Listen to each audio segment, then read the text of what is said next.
with a natural energy boost without a caffeine crash, a 3 o'clock slump, or an early bedtime. Experience the Balance of Nature difference for yourself by going to balanceofnature.com or by calling 1-800-2468-751 and use discount code USA. The best ways to pick your Halloween pumpkin. That's coming up on This Land of Ours. Welcome to the All In for Citrus podcast. There's a new resource available that brings all of Florida's citrus research together, delivering it right to you on your computer, phone, or tablet. Introducing the All In for Citrus podcast from UF IFAS in partnership with Southeast AgNet. The monthly series spans the Sunshine State with research project updates from the UF IFAS statewide citrus team. Listen to the latest episode by searching All In for Citrus on iTunes, your favorite podcasting application, or at citrusindustry.net. I'm a botanist, I'm a scientist, and an activist. I'm a mechanic, I'm a caretaker, a hayraker, I'm a miller, a tiller, and a grain bin filler. I'm a farmer. But the most important handle I ever had is Dad. You're a parent first, farmer second. Do all you can to make your farm safe for children. Visit cultivatesafety.org for help protecting the most important thing you will ever raise. Pumpkins, which are members of the squash family, produce fruits in all shapes, sizes, and colors. You could pick a pumpkin from the grocery store, but you'll get a fresher and more interesting selection at a pumpkin farm. Many farms grow different types of heirlooms, which are older varieties that have unique characteristics, such as deep ribs, bumpy skin, and all sorts of colors. Look for a firm, dark green stem and avoid those that look brownish, mushy, or dried out. Make sure your pumpkins sound hollow. To test for a good one, hold the pumpkin with one hand, place your ear next to the pumpkin, and knock on its side with the knuckles of your other hand. If you hear an echoing, hollow sound, it's a good one. The louder the sound, the better the pumpkin. Pass on pumpkins with open cuts. Those wounds are prone to infection and will cause the whole thing to rot faster. Even if your pumpkins appear unblemished, you can reduce rotting by washing the outside with a diluted bleach solution. I'm Kathy Isom, Southeast AgNet. When it really counts, depend on the source for the latest weather updates, keeping you ahead of the storm. 96.3 FM, 1370 AM, The Source. Today will be partly sunny with a shower in the area this afternoon. High today, 84 to 88. Then mainly clear and humid this evening. Low tonight, 73 to 77. Humid day on Tuesday with clouds and sunshine. High tomorrow, 87 to 89. Then warm and humid Wednesday with a mix of clouds and sunshine and a high of 87 to 91. Look for an afternoon shower in places on Thursday. From the Florida Weather Center, I'm Holly Holdren. Just Shipped is expanding to its first retail location at the new Boulevard Market located on the corner of Bonnie Heath and 36th Avenue. Just Shipped will still offer the same all-inclusive services of packing and shipping your items. Don't want to get out of your car? You don't have to, because Just Shipped is offering curbside service. That's right, curbside service starting Saturday, November 7th. Go to justship.net for more information. Take the guesswork out of shipping with Just Shipped.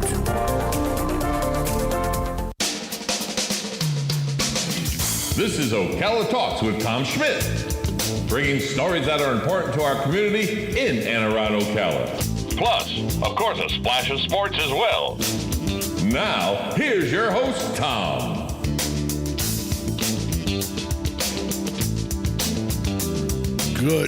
Good Monday morning. Welcome to Ocala Talks. I'm Tom Schmitz coming to you from the WOCA studios just outside the food court in the Paddock Mall, inside the Brick City Beautiful, Ocala, Florida. Although with a heavy heart, the Brick City Beautiful, Ocala wakes up this morning as the news spread yesterday throughout the community of the passing of Ocala Police Chief Greg Graham in a tragic, still under investigated plane crash near the Denellen Airport yesterday morning. Joining us now on the phone lines, as he does every morning from Life South, Galen Unall joins us. Galen, tough morning this morning to have to come into work and deal with the tragedy and the emptiness that I feel from a very good friend of mine, Chief Greg Graham, who I got to know very well through my radio career and everything. It's just I work for a living and talk, but I'm still at a loss, Galen. Yeah, you know, I saw there was a small plane crash, and the second that happens, I always reach out to Dan. make sure that he's all right. And then I found out it was Chief Graham, and I was like, oh my gosh, the best thing I could say about Chief Graham is he was just always there to listen. So if you had an issue, he would listen to you. Now, he may not always agree with you, but he was there to listen, and he was always put his community first, and loved Ocala.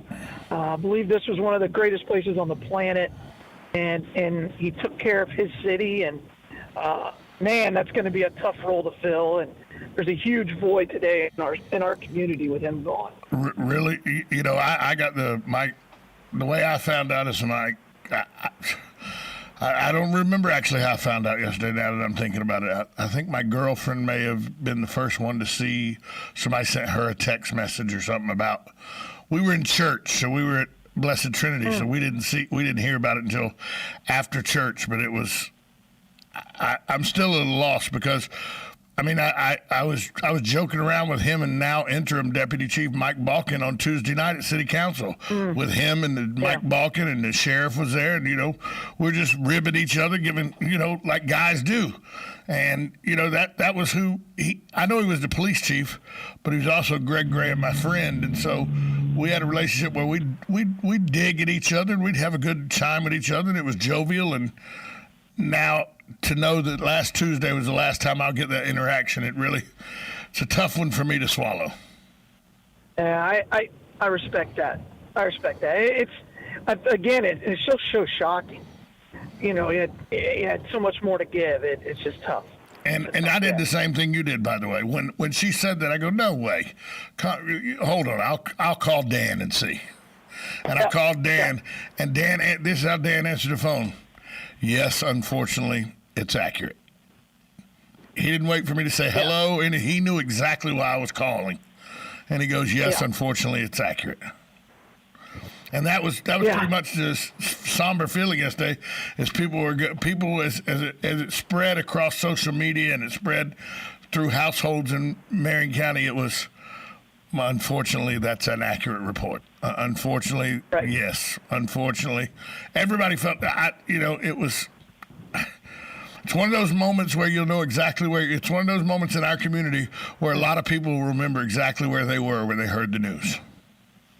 Yeah, and again, his impact and his reach was so much further than you would guess. I was always amazed. Oh, okay, Chief Graham, because he was a chief of police, but I think he was a part of a lot of people's lives, and it's gonna be rough. Think about all the recovering addicts that have been saved by the amnesty program that him and the mayor came up with. Yeah. How Chief Graham with that program influenced their lives and saved their lives. Sure. It's things like that you don't really ever think about. Or the way he changed the morale in the police department when he took over as chief in 2013. And the way that they all say, when I would interview any of them, and I did a lot of interviews with Cop Talk on my Common Sense with Tom Schmitz show, with Ask the Cops with Buddy Martin, on the Voice of Ocala with Buddy Martin. When we were here at this radio station, we had him on every week. And every person, man or woman, that worked in the police department said it all starts from the example the chief sets. That's what they would always say. It's from the example the chief sets. Yeah, and I think that's absolutely true. When we were going through, the rioting this summer, that didn't happen here. No. And because he's like, okay, you want to talk? Let's talk. If you think there's a problem, let's talk. And I think that's the key. He was just always so willing to listen, and he wanted the best for our community. And he was very pride. He had a lot of pride in what he did. But he didn't let that pride go in front of, what he felt was best for the community. And I again, that's going to be so tough to replace. So tough. And when you think about it, this summer was an exact example of his leadership and how he handled the police department. I was at the march that started, the protest that started on the square marched around the square 3 or 4 times, and marched down 40 to the community center on Martin Luther King Jr. Martin Luther King. And the chief was there with his bullhorn and everything. He goes, look, I'm just as disgusted with what I saw in Minneapolis as you are. But it's an open line of communication and trust with the leadership of our community and the trust of the police department and the communication between the two and the transparency that'll make sure those kind of things don't happen in our community. And there was no rioting and there was no looting or anything because he was out in the forefront saying, hey, I agree with you. I'm just as disgusted as you are by this, and this is what we do here to make sure that this doesn't happen here. And he like you said, he just communicated well, and he was able to quell a lot of what could have been issues because of his just openness and his ability to, like you said, say, let's just talk. Let's talk about it. Yeah, and again, and when you talk to him, it's hard to describe because he was so earnest, and I've known him for a long time. He and I worked on the parade committee, back in the in the 90s. But it didn't matter who you were. If you had a legitimate concern or you just wanted to talk about something, he always would stop and talk to you, always. And again, that's a sign of a good leader. Sorely going to be missed, and don't get me wrong. It's going to hurt for a long time. Yeah, the interim deputy chief, the interim chief, who was Deputy Chief Mike Balkin, very capable, and by the way, is another guy that just listens. And Mike Balkin was a good deputy chief. He's going to be a good interim chief. Now the mayor has to come up with a person to give to offer up to the city council to replace the chief. I don't know what the timetable is on that. I'm sure there's going to have to be some time to just grieve as a community before we even worry about stuff like that. I was so taken with how choked up you saw yesterday during the press conference that the sheriff got, because Sheriff Billy Woods worked for the Ocala Police Department. He's been in law enforcement and attached to Greg Graham in some way or another for 30 years. And not only are they sheriff and the chief, they were very good friends. So this is that and that's the hardest part, Galen, is he wasn't, and I know John Mina, who is the sheriff of Orange County and all, he was he was the Orlando chief of police and everything. I know that he has friends and all, but in a big city like that, the chief of police is somebody that, the average person doesn't have access to. That wasn't the case at Ocala. He was the chief of police, but he was also friends to a lot of people that just are ordinary people in this community that weren't law enforcement. He was a friend and a chief of police, and that's what's going to hurt this community the most, I think. Well, and he understood us because he was one of us, right? You never, this was his home, and it was so evident because he grew up here and he knew this town and he knew who we were and he knew what we were about. So it was. I don't know. It's hard to put into words. It really hard to put into words. And I struggled with it all night, saying how can I go do radio tomorrow? It's going to be difficult. It's going to be a tough day, and I knew that coming in. Yeah. Hey, we're going to have to take a break real quick to let the good folks know about Penn Flooring and Palm Garden. Can't say enough about their sponsorship of your program, of your spot coming on here, the way they help with this to get the message out about Life South. Let's take a short time out to listen to about the good folks at Palm Gardens and Penn Flooring. People ask me why I've worked at Palm Garden for so long, and I tell them it's the people. I love to hear the life stories, especially those from the greatest generation. Celebrating life stories is what sets Palm Garden apart, finding out what's important to them. And I love being a resource. Like Macy's Santa, if I can't help, I'll send them to Gimbel's. After all, Palm Garden is located on 34th Street. I'm Jan from Palm Garden. Call me and let's chat. 854-6262. Hi, this is JP from Penn Flooring here in Ocala. I would like to invite you to come in and visit our spacious showroom where we have solutions for every style and budget. From wall-to-wall carpet to hardwood floors and tiles, we have an unsurpassed selection of flooring. At Penn Flooring, we've provided quality customer service with a family touch for over 25 years. Visit our website at pennflooring.com or come by our showroom, 1201 Southwest 17th Street, just over the bridge. Penn Flooring, quality customer service with a family touch.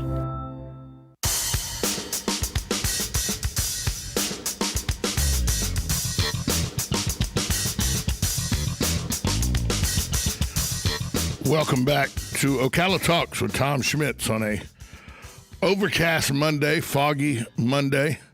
The tropics rearing their ugly head again. I'll give you an update on that later in the show. We're talking with Galen Unall from Life South. We were just both of us talking about how we're at a loss over the catastrophic loss of a community leader here over the weekend with Chief Greg Graham, the Ocala police chief, tragically lost in a plane crash just outside the Denellen Airport. You know, and I'm Galen, everybody's got speculation and all, but it's just best to wait for the Sheriff's Department, who's handling the investigation, and the NTSB and the FAA to come up with their results before we even start to speculate what could have went wrong. There's so many things with a plane. I talked to Dan yesterday that you just don't, until they get in there and do the investigation, you just don't know what could have been the cause to even want to speculate. Yeah. I mean, that, you know, I asked Dan the same thing. I'm like, do they have a cause? And he goes, no, and they probably won't for a while. You know, because they have to check things like the inspection logs and, you know, because every part of that plane has to be inspected and on a routine basis. So it'll be curious to see how that all transpires. Moving on to try to make sense of the world, because, you know, there are other things happening in the world. Have you ever seen a baseball game in the way the one did Saturday night with just, I mean, if baseball was that exciting as it was for that 15 seconds, it'd be the number one rated sports show on television. It was a great game. You know, I caught some of it.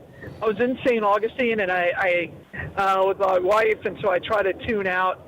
And I did watch the replay, and then I went back after I watched the replay, and I said, I want to watch this whole inning. You know, and usually excitement comes because somebody made a mistake, and it was obviously a two-base error with the center fielder dropping the ball, and I don't know what the catcher was doing. But you know, and then the runner falling, it was a really was an exciting finish. Well, that's what happened to the catcher. The catcher did not know that the runner had fell and flipped, and so he thought the runner was going to be right on top of him, so he's going to have to do a swing tag. So he tried with the slap tag, but missed the baseball without realizing that he didn't have to do that. He could have caught the ball and just turned around. The guy was on his back. But, you know, that's one of those things where you don't know everything going on, and so It was one of those freaky things. And that game, I watched it from the first inning all the way through the ninth inning. That game, Los Angeles would score, then Tampa Bay would be like, hold my beer. You know what I mean? It just went back and forth like that the whole game.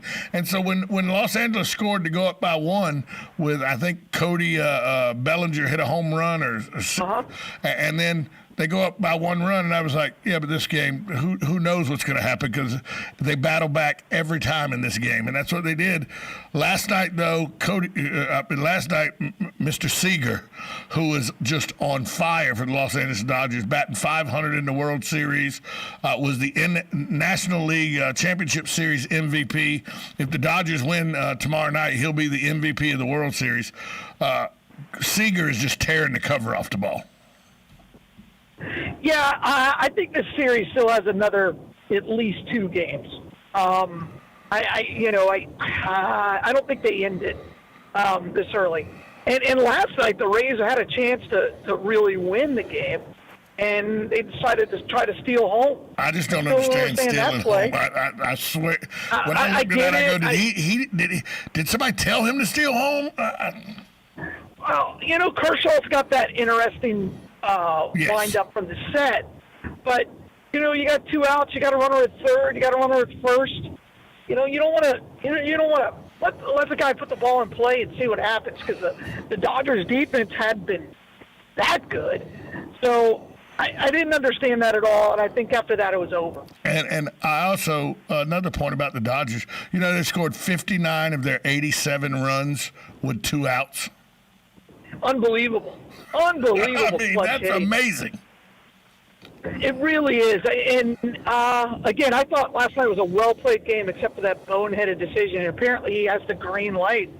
Wanted to – and that's when sometimes when you trail, you try to force things and make things happen. And let's be clear, the Rays are outclassed. I mean, they don't have the depth of the lineup that the Dodgers have.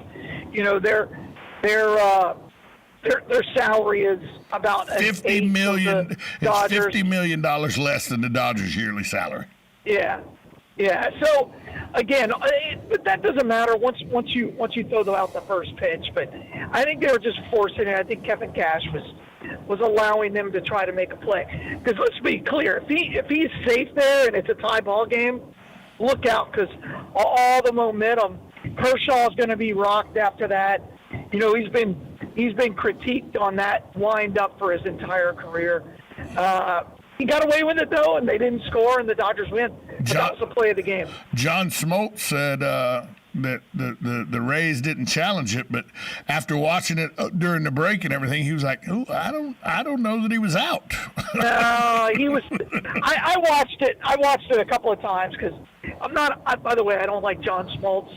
I just don't. Okay, easy. Because of his stint with the Red Sox, and then he went on to just bash the Red Sox for a while after that. I'm not a fan. Easy. You don't hurt my turn. You don't hurt my team. Easy. He's a lifelong Brave. Easy. Well, he's fragile. Couldn't handle it. He couldn't handle the Boston media. So that's a fact. Speaking of Boston couldn't media, handle it. Boston media, it destroyed him. Speaking of Boston media, a guy that's no longer in Boston, but he looks like he hadn't missed a step. Are you on the Tampa Bay Bucks bandwagon yet? Well, I've always been a big, huge fan of the Bucks. Bucks have always been my team. We went. My father had season tickets through the radio station for the first 6 years of their existence, and so we went. I go all the way back to Leroy Selman and Buddy McKay and Doug Williams, Scott Brantley, all that, Spurrier, Scott Brantley. And so, I'm a lifelong Bucs fan. That is my team. They've just not been – they're incredibly difficult to root for. I love Tom Brady because I love watching him play quarterback. I think he's the best – and I've said this on this air. I think he's the greatest football player to ever play the game. He's smart. He makes all the throws. He puts his team in a position to win consistently. And you're looking at a team that is just getting better and better. 100%. And the defense is coming around. And offense has got just weapons everywhere. You said, though, that the Bucs are a hard team to be a fan of and to watch sometimes. Try being a Falcons fan, pal. Well, how many leads can you give up? I mean, it looks like... You know what I mean? Yesterday, the mistake they made yesterday was scoring a touchdown.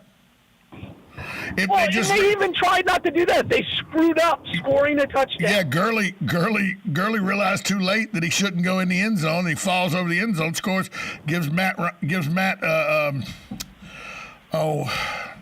Detroit quarterback. I can't think of his name right now. Matthew Stafford gives Matt Stafford a chance. From the University of Georgia. I'm well aware. 65 seconds, he goes down, scores a touchdown. Somebody sent me a meme a couple weeks ago, and it's the most accurate meme I've seen about 2020. We faced all kinds of trials and tribulations in 2020. And somebody sent me the meme the other day, goes, "We're in the fourth quarter of 2020. God, I hope we're playing the Falcons." That's pretty funny. That's pretty good. Not if you're a Falcons fan. But come on, you even have to laugh at that. I mean, that's just funny. Right I hadn't laughed since 19-point lead with 10 minutes and 38 seconds to go in the fourth quarter of the Super Bowl, pal. You mean 28-3? No, it was 28-3. It was 28-3 at the half. They were only up by 19 with 10 minutes to go. Going into the fourth quarter, they were up. Yeah.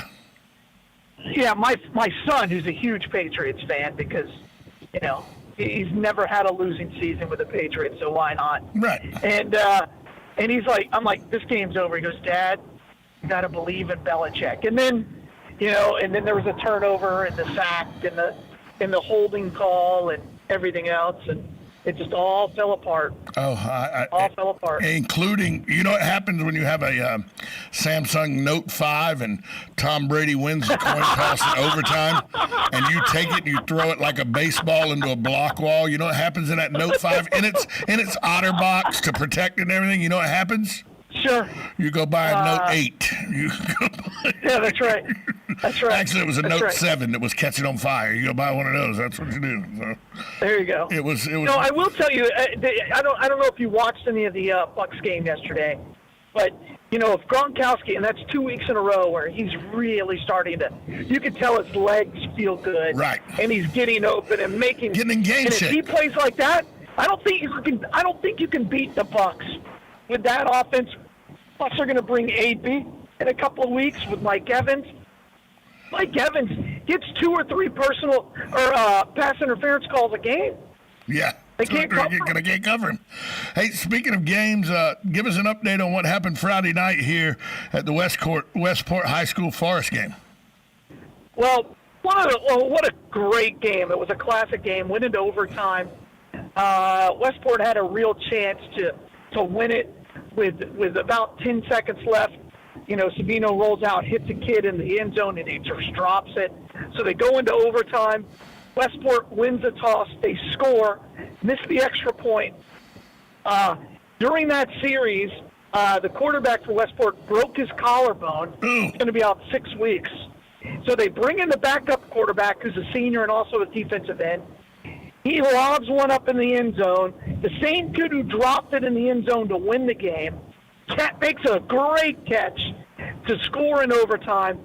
Forrest comes out. They get stopped on 4th down on an incredible play by the same kid who threw the touchdown for Westport, and they won. That's the first time they've beat Forrest in at least 10 years. And it was an incredible game. It was just a fight. So it was great. So a phenomenal game. Just a phenomenal season you got going so far with the Westport Wolfpack. Much better than I remember them in recent history. Well, and I've covered a lot of football. Well, new coach, and I'm on record. There's a reason why I'm covering Westport. I've coached with a lot of guys, coached with a lot of men. Steve Rim is the smartest coach I've ever been worked with, by far and away. He's got a PhD in football, and it shows every game. He's just a smart coach. Galen, tell us where the Bloodmobile is. Got about 30 seconds. Where's the Bloodmobile with Lights Out today? Yeah, today we're going to be out in the shores at the Walmart out there, and our struggles just continue. We're in emergency need of everything. So whatever blood you have inside you, we need it pretty desperately right now. Come by and see us at the Boulevard, 1607 East Silver Springs Boulevard. Please just get out there, give the gift of life, donate blood. We are still testing for the antibodies for COVID. And we'll also do the cholesterol check and everything else. So please just give the gift of life, donate blood. Galen, thanks so much. Talk to you tomorrow. All right. Thank you.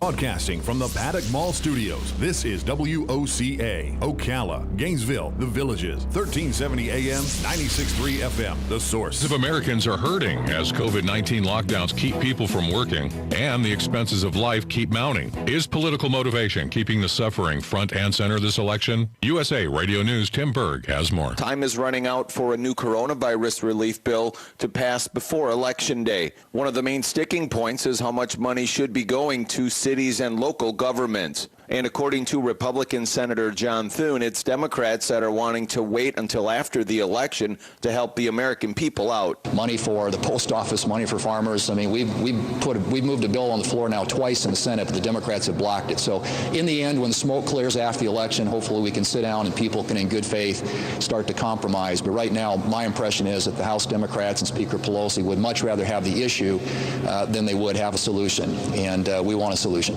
USA Radio News. Do you have health or energy challenges? Would you like to support your health and energy from a product that people consistently feel the uplifting and health-building effects from the first day they consume it? I introduce you to Green Meadow Whey, the only whey protein powder from grass-pastured cows that is processed in a manner that ensures that the proteins and amino acids remain in their correct geometric shape that the body can use. The naturally occurring proteins, peptides, and amino acids in renatured whey are proven to support multiple aspects of human health, from complementing your immune system to neutralizing chronic inflammation to supporting detoxification to stabilization of blood sugar and more. Additionally, due to the Tesla-like frequencies encoded into Green Meadow Whey, it is a dramatic support for your energy and mood. And it is an excellent emergency preparedness food with well over a 5-year shelf life. To order, call 888-988-3325. That's 888-988-3325. Or visit greenmeadowwhey.com. greenmeadowwhey.com.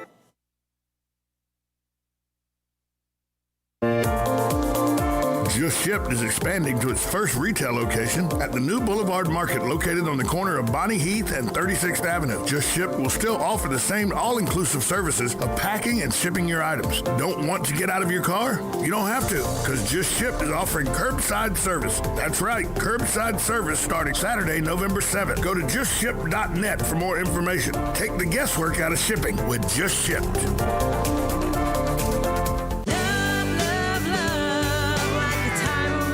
Howdy, folks. RL here for Dairy Queen again to tell you about what's hot and what's not. Dairy Queen has some of the best